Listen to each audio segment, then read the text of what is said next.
elders and sinners were coming near to listen to Jesus. And the Pharisees and the scribes grumbled, saying, "This fellow welcomes sinners and eats with them." So he told them this parable. There was a man who had 2 sons. The younger of them said to his father, "Father, give me a share of the property that will belong to me." So he divided his property between them. A few days later, the younger son gathered all that he had and traveled to a distant country. And there he squandered his property in dissolute living. And when he had spent everything, a severe famine took place throughout the country, and he began to be in need. So he went and hired himself out to one of the citizens of that country, who sent him to the fields to feed the pigs. He would have gladly filled himself with the pods that the pigs were eating, and no one gave him anything. But when he came to himself, he said, "How many of my father's hired hands have bread enough and to spare? But here I am dying of hunger.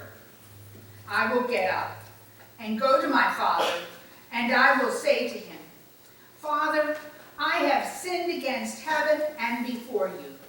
I am no longer worthy to be called your son. Treat me like one of your hired hands.' So he set off and went to his father. But while he was still far off, his father saw him and was filled with compassion. And he ran and put his arms around him and kissed him. Then the son said to him, 'Father, I have sinned against heaven and before you. I am no longer worthy to be called your son.' But the father said to his slaves, 'Quickly bring out the robe, the best one, and put it on him. Put a ring on his finger and sandals on his feet. And get the fatted calf and kill it, and let us eat and celebrate. For this son of mine was dead and is alive again. He was lost and is found.' And they began to celebrate. Now his elder son was in the field, and when he came and was approaching the house, he heard the music and the dancing, and he called one of the slaves and asked what was going on. And he replied, 'Your brother has come, and your father has killed the fatted calf, because he has got him back safe and sound.' Then he became angry and refused to go in. His father came out and began to plead with him. But he answered his father, 'Listen, for all these years I have been working like a slave for you, and I have never disobeyed your command.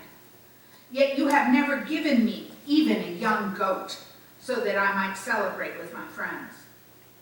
But when this son of yours came back, who has devoured your property with prostitutes, you killed the fatted calf for him.' Then his father said to him, 'Son, you are always with me, and all that is mine is yours.' But we had to celebrate and rejoice, because this brother of yours was dead and has come to life. He was lost and now has been found." The Gospel of the Lord. Praise to you, O Christ.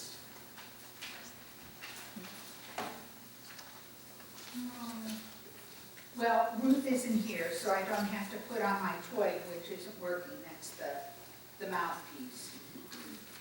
But I think I'm going to come down to you all, because this is such a good story. It feels good to be close down there with y'all.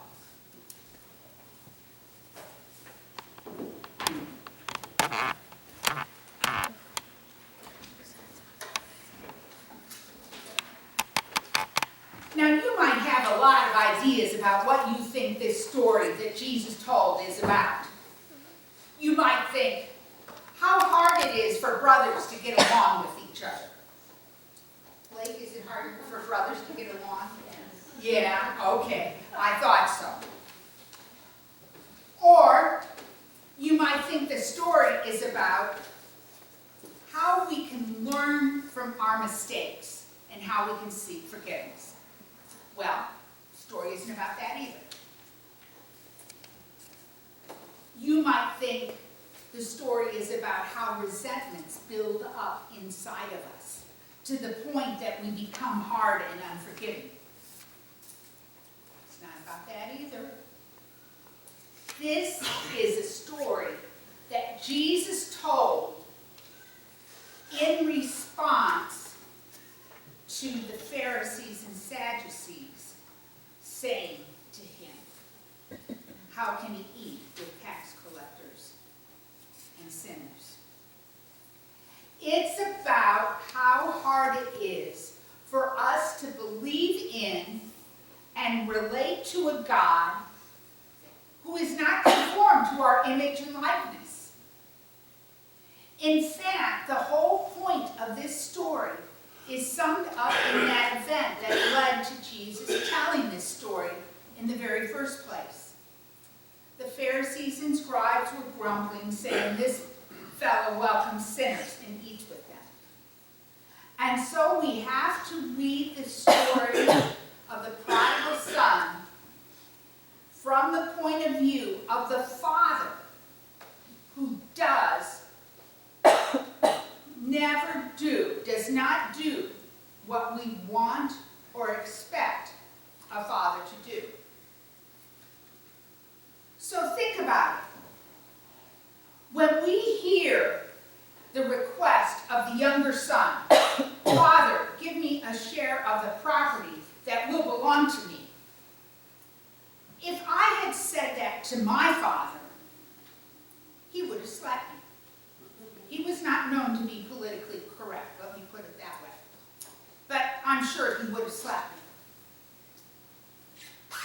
Right away, we dislike this son.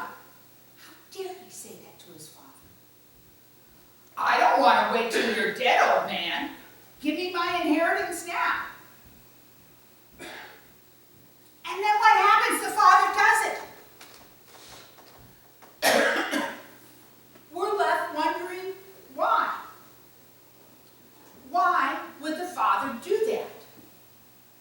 Now, Rick, I could never imagine either of your girls saying anything like that to you. But if they did, would you divide up what you and Darlene have and give it to them?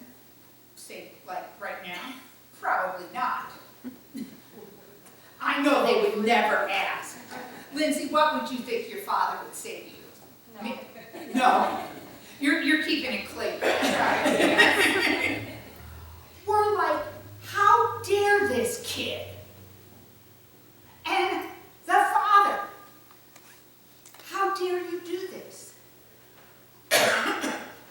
One of the most selfish and disrespectful things a kid could say to their father.